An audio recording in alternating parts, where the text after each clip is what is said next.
নরম তুলতুলে soft and spongy ধবধবে সাদা ইনস্ট্যান্ট চিতই পিঠার রেসিপি শিখতে চান? তাহলে এদিক ওদিক খোঁজাখুঁজি না করে এখানেই থেমে যান। আপনার বাসায় আপনি যেই চালেরই ভাত খান না কেন, সেই চাল দিয়ে তৈরি করতে পারবেন 100% নো ফেল পারফেক্ট ফুলকো ফুলকো চিতই পিঠা। প্রত্যেকটি পিঠা একদম বলের মতো ফুলে উঠবে আর এত অসংখ্য জালি তৈরি হবে যে আপনি গুনেও শেষ করতে পারবেন না। আসসালামু আলাইকুম everyone, I am chef Ishika. Perfect chitoi pitha বানানোর জন্য আমি 2 ঘন্টা আগেই 2 কাপ সিদ্ধ চাল আর 1 কাপ আতপ চাল ভিজিয়ে রেখেছিলাম। এখন আমি চালগুলোর পানি সম্পূর্ণ স্ট্রেইন করে নিব। আমি চালগুলোর পানি সম্পূর্ণ স্ট্রেইন করে নিয়েছি যেন আপনাদের সাথে একটা সঠিক পানির অনুপাত শেয়ার করতে পারি। এখন আমি ভিজিয়ে রাখা চালগুলো একটি ব্লেন্ডার জারে দিয়ে দিচ্ছি। চালগুলোকে স্মুথলি ব্লেন্ড করার জন্য দিয়ে দিলাম 2 কাপ পানি। এখন পানি আর চাল খুব ভালোভাবে ব্লেন্ড করে একটা স্মুথ পেস্ট তৈরি করে নেব। আমি আপনাদেরকে দেখিয়ে দিচ্ছি আমি চালগুলোকে কত স্মুথলি ব্লেন্ড করে নিয়েছি। এমনই একদম স্মুথলি ব্লেন্ড করে নিতে হবে, চালের কোনো রকম দানা থাকা যাবে না। আমি অল্প অল্প করে এখানে আরো 2 কাপ পানি অ্যাড করেছি। এবার দিয়ে দিলাম 2 চা চামচ বা স্বাদ মতো লবণ। লবণটাকেও পিঠার ব্যাটারের সাথে খুব ভালোভাবে মিক্স করে নিলাম। এবার অ্যাড করব 1 চা চামচ বেকিং পাউডার।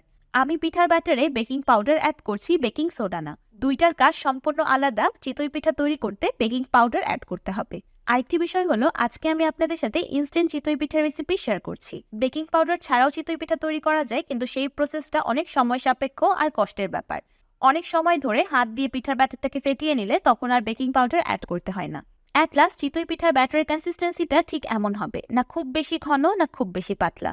দেখতেই পাচ্ছেন আমি যেই চামচটা দিয়ে পিঠার ব্যাটারটা নাড়ছি সেই চামচটা ব্যাটার দিয়ে কোট হয়ে আছে। আমি আজকে ছোট ছোট টোপা চিতই পিঠা বানাবো, তাই একটি পিঠা প্যান নিয়ে নিয়েছি। আপনারা রেগুলার চিতই পিঠা প্যানও নিয়ে নিতে পারেন। যেহেতু চুলার বার্নার ছোট আর পিঠা প্যানটা বড়, তাই আমি প্যানের নিচে একটি তাওয়া বসিয়ে দিয়েছি যেন চারিদিকে হিটটা খুব সুন্দরভাবে ছড়িয়ে যায়। আমি প্রথমে 3টি পিঠা তৈরি করে দেখব সবকিছু ঠিকঠাক আছে কিনা।